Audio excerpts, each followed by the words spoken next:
BRS party చేస్తున్న కార్యక్రమాలని తెలియజెప్పాలనేటువంటి ఆలోచనతోనే మీ ముందుకు వచ్చాను. ముఖ్యంగా ఏ రాష్ట్రమైనా కానీ అక్కడ ఉన్నటువంటి సంపద సృష్టించేటువంటి రంగాల్ని అభివృద్ధి చేసుకుంటూ అందుబాటులో లేనటువంటి ఇతర వ్యవస్థలను కూడా తీసుకొని వచ్చి ఏర్పాటు చేసుకుంటే వాటి ద్వారా కూడా రాష్ట్ర జీడిపికి పెద్ద ఎత్తున అవకాశం కలిగి రాష్ట్ర అభివృద్ధికి దోహదపడుతుంది. ఈ రాష్ట్రంలో వ్యవసాయ రంగంతో పాటు పారిశ్రామిక అభివృద్ధిని కూడా చేసుకుంటే తప్ప మనం ప్రపంచంతో పోటీ పడలేం. అలాగే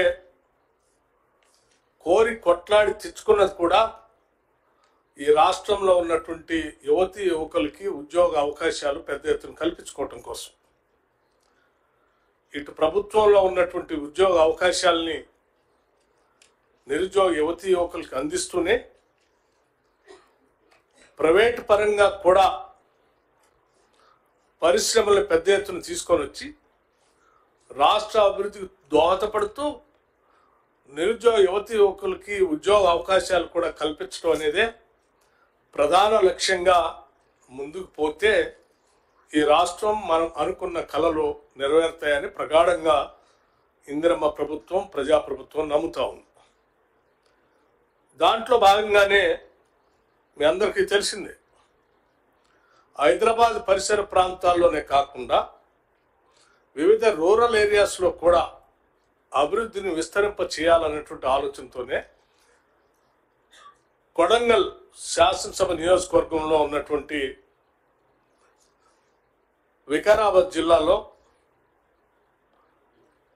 మన లగచర్ల గ్రామం దగ్గర జరిగినటువంటి సంఘటన, లేకపోతే ఆ పరిసర ప్రాంతాల్లో రాష్ట్ర ప్రభుత్వం చేపట్టాలనుకున్నటువంటి పారిశ్రామిక అభివృద్ధి గురించి కూడా మీ అందరికీ తెలిసినటువంటి అంశమే.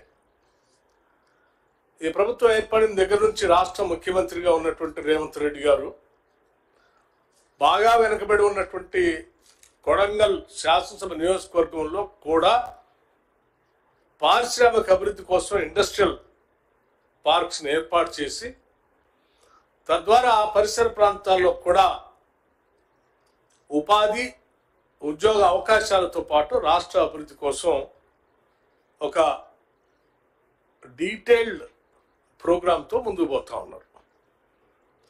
ఈ పోయే క్రమంలో సరే పారిశ్రామికీకరణ, ఇండస్ట్రియల్ పార్క్స్ అంటే తప్పనిసరిగా భూసేకరణ జరగాల్సిందే. సరే, భూసేకరణ జరిగిన క్రమంలో భూమి కోల్పోయేటువంటి రైతాంగ సోదరులకి ఉన్నటువంటి బాధ కూడా మనందరికి తెలిసిందే. అందులో మరీ ముఖ్యంగా నిరుపేదలు, బలహీన వర్గాలు, దళితులు, గిరిజనులు ఉంటే ఇంకా బాధగా ఉంటుంది. భూమే వాళ్ళకు ఉండదు, ఆ ఉన్నటువంటి భూమి కూడా కోల్పోతున్నప్పుడు తప్పనిసరిగా బాధ ఉంటుంది. ఆ బాధని సంపూర్ణంగా ఇందిరమ్మ ప్రభుత్వం అర్థం చేసుకుంటుంది. అయితే ఈ చేసే క్రమంలో భూమి కోల్పోతున్నటువంటి వారికి ఒక మంచి R&R ప్యాకేజ్ ఇచ్చి ఈ ప్రభుత్వం ద్వారా కావలసిన సహాయ చర్యలన్నీ తీసుకోవాలని చెప్పి రాష్ట్ర ప్రభుత్వం స్పష్టంగా ఆదేశాలు ఇవ్వటం కూడా జరిగింది. భూమి కోల్పోతున్నటువంటి వాళ్ళకి మెరుగైనటువంటి ప్యాకేజ్ ఇవ్వటమే కాకుండా అక్కడ వచ్చేటువంటి పరిశ్రమలో వాళ్ళకి ఉద్యోగ అవకాశాలు కూడా వచ్చేటట్టుగా చేసే ఏర్పాట్లు కూడా చేయటం జరిగింది.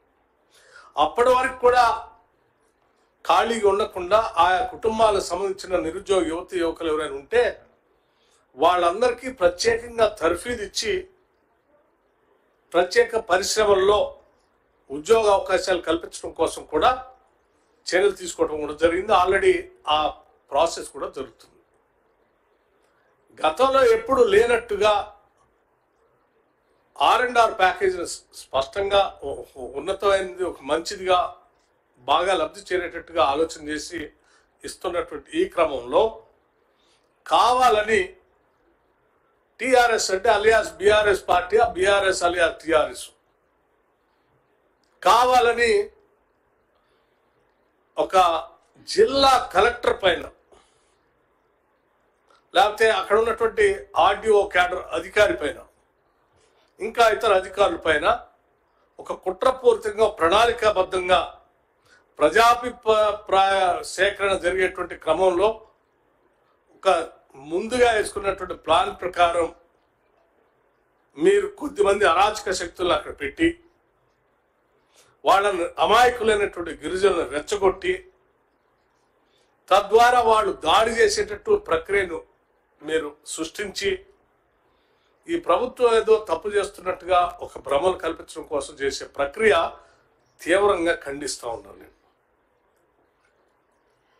నేను కాదంటలేదు, ఎవరైనా భూములు కోల్పోతున్నటువంటి వాళ్ళకి ఆ ప్యాకేజ్ కోసం ఆలోచన చేయాలన్నప్పుడు దానికి ఉన్నటువంటి ఫోరమ్స్ అన్ని రకరకాలైనటువంటి వ్యవస్థలు ఉన్నాయి.